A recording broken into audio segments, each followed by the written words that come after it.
weigh-in down at JD Sports, Oxford Street. I'm with promoter Eddie Hearn. How you doing, Eddie? Good, mate. How are you? I'm good, thanks. Good. We've got a stacked bill on Friday night. The likes of Golovkin, Cordina, Akoli, top GB prospects and Olympians.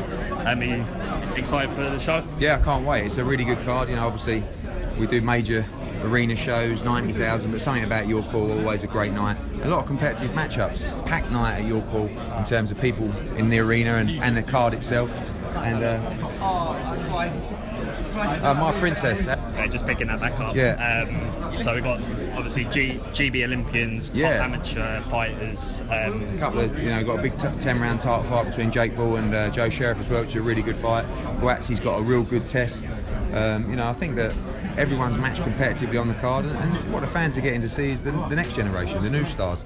You saw box office action. Now you're actually going to see the future. Those guys that are going to be doing that in 2 or 3 years' time.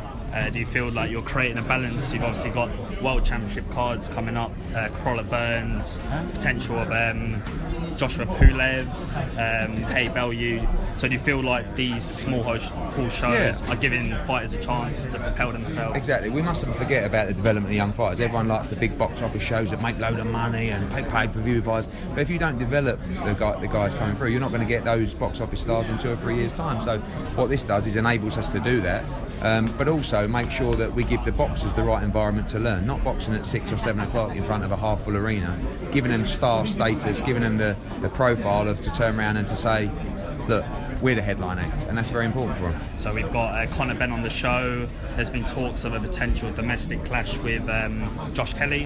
How quickly do you think? Yeah, that's a while away. I mean, Josh has had, when you look at the pedigree, amateur experience, Josh has had over 100 fights.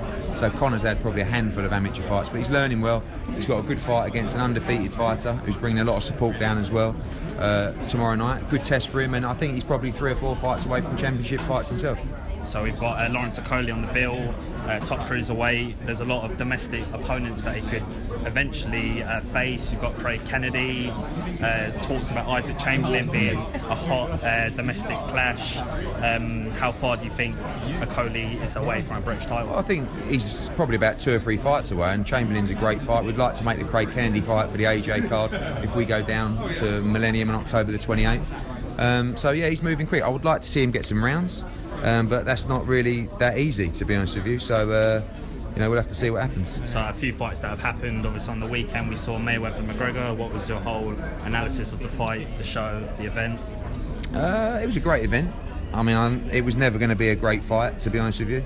But what we did get was we got a huge spectacle. We got a lot of people watching boxing, and I think they got away with it. I think that's the best way to explain it. They both made a lot of money. I don't think anyone was devastated with the night. It wasn't a great fight. It was never going to be a great fight. But I think all in all, like I said, best way to describe it was they got away with it. Nathan Cleverly suffered a heartbreaking defeat to Badou Jack. Do you feel Badou Jack's going to be a dangerous proposition to the light? Yeah, I thought Nathan was poor. He knows that. I think it's, like he said, a lot of miles on the clock now. It's time for him to step back from the sport. Badou Jack's a good fighter, very solid. Doesn't look anything amazing, but all the fundamentals, does everything very well. And I'd like to see him against Adonis Stevenson. I think it's a really good fight. So to boxing purists, we've got a few fights coming up. Obviously on September 16th with Saul Canelo Alvarez against Gennady Golovkin. What's your prediction for the fight? My prediction is that Golovkin will win by stoppage. I didn't think he would. I actually fancied Canelo, but I changed my mind now. So it's a good fight. I'm looking forward to it. And is there any news on Joshua's next opponent? Yeah, it looks like it's going to be Kubrat Pulev. I think we should announce next week.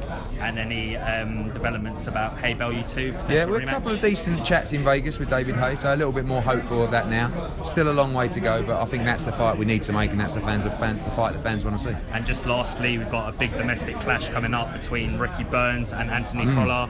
Both have been in with the elite. Crawford in Dongo, Linares twice, Perez. How do you see that fight coming, and do you feel that the matchup has come at the right time? Yeah, it's a perfect fight for both guys. It's a complete 50-50 matchup that can only be a great fight. We've sold a load of tickets, and I'm really excited for Crawler Burns. 5 weeks on Saturday, and both guys desperately need to win if they want to compete for world titles again. That's everything, Eddie. Cheers mate. Thank you. Top man. Right, Cheers. Mate.